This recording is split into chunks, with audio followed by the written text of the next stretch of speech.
اللہ تعالیٰ کو شوق نہیں ہے گمراہ کرنے کا. ما یفعل اللہ بعذابکم ان شکرتم وآمنتم. اللہ تعالیٰ خود کہتا ہے تمہیں عذاب دے کے میں کیا کروں گا اگر تم شکر گزار بنو اور ایمان کے تقاضوں پر عمل کرو. تو اللہ جل جلالہ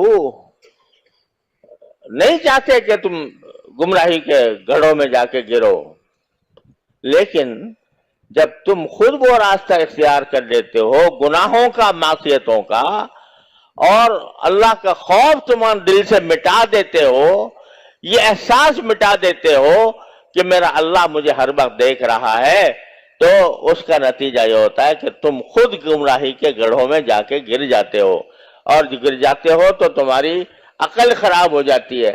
جب ایک مرتبہ گناہ کی خاصیت یہ ہے کہ جب تک آدمی نے کوئی گناہ نہیں کیا تھا تو پھر بھی ایک دل میں حجاب رہتا ہے، حجاب رہتا ہے کہ بھئی گناہ ہے، نہیں جانا چاہیے، اس کے پاس نہیں جانا چاہیے. لیکن جب ایک مرتبہ جرأت ہو گئی، ایک مرتبہ جرأت ہو گئی، شیطان بہکاتا ہی رہا، بہکاتا ہی رہا، بہکاتا ہی رہا، نفس آمادہ کرتا رہا، کرتا رہا، یہاں تک کہ آگے آدمی مجبور ہو کر کہ چلو یار کر ہی لو ایک مرتبہ.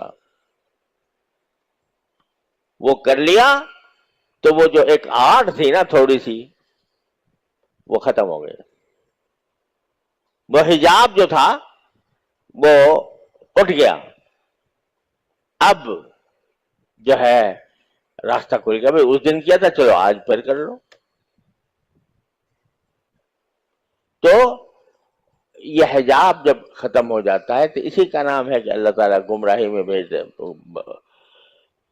یذرہم فی طغیانہم یعمہون، وہ اللہ تعالیٰ ان کے سرکشی کے اندر ان کو چھوڑے رکھتا ہے. تو یہ معنی ہے نور ایمان سلب ہونے کا. اور یہ خاص طور پر آنکھ کو اللہ تعالیٰ نے نور کا ذریعہ بنایا ہے. اس نور سے ہم ساری کائنات کو دیکھتے ہیں، اس نور سے ساری کائنات کا مشاہدہ کرتے ہیں. اسی کو جب غلط استعمال کر لیا تو پھر یہ نور ایمان اس سے گھٹتا چلا جاتا ہے. برے کو اچھا سمجھنے لگتا ہے بندہ، رغبت طاعات کی طرف کم ہو جاتی ہے، معصیت کی طرف زیادہ بڑھ جاتی ہے. یہ معنی ہے نور ایمان کے سلب ہونے سے، یہ نور ایمان کے کم ہونے سے. تو اس لیے یہ پہلا جو قدم ہے اصلاح کے لیے، اصلاح نفس کا، اس میں بھائی نگاہ کی احتیاط سب سے مقدم ہے.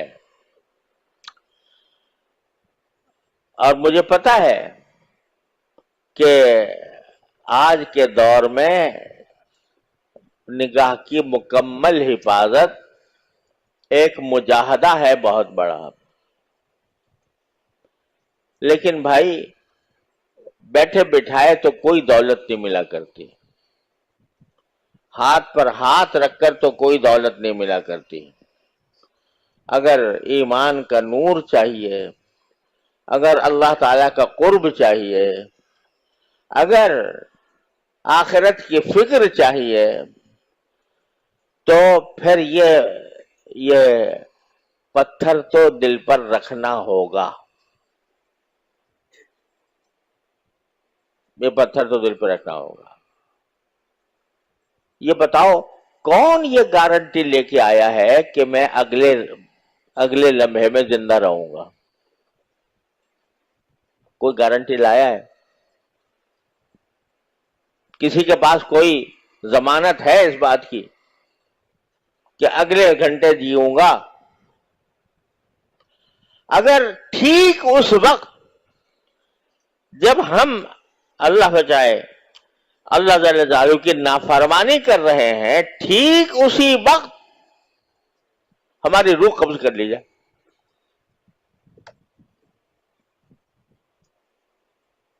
خاتمہ کیسا ہوا؟ خاتمہ بالخیر مانگتے ہو کہ نہیں؟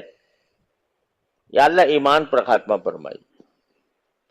لیکن کیا ہے گارنٹی کیا گارنٹی ہے اس بات کی کہ جس وقت گناہ کر رہے ہو اس وقت میں تمہاری روح قبض نہیں کی جائے گی؟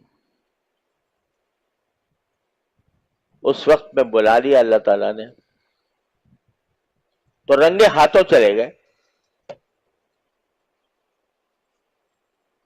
کیا حال ہوگا؟ رنگے ہاتھوں چلے گئے.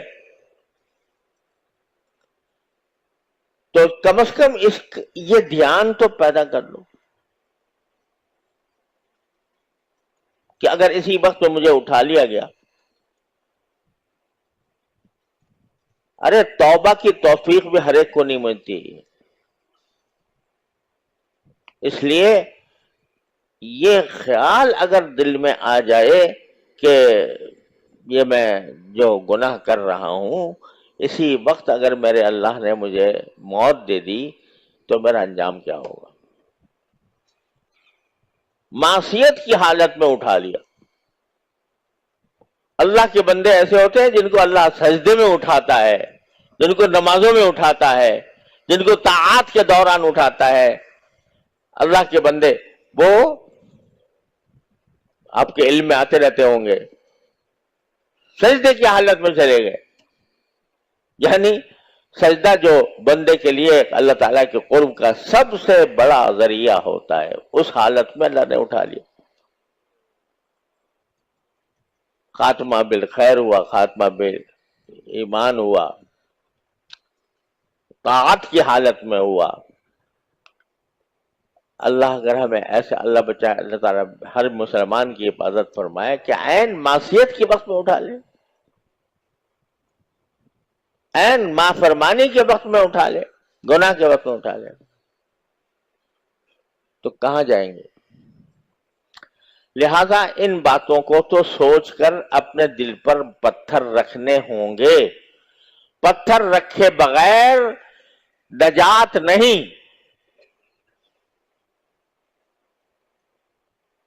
زبردستی کرنی پڑے گی اپنے اوپر، تب جا کے چھوٹے گا.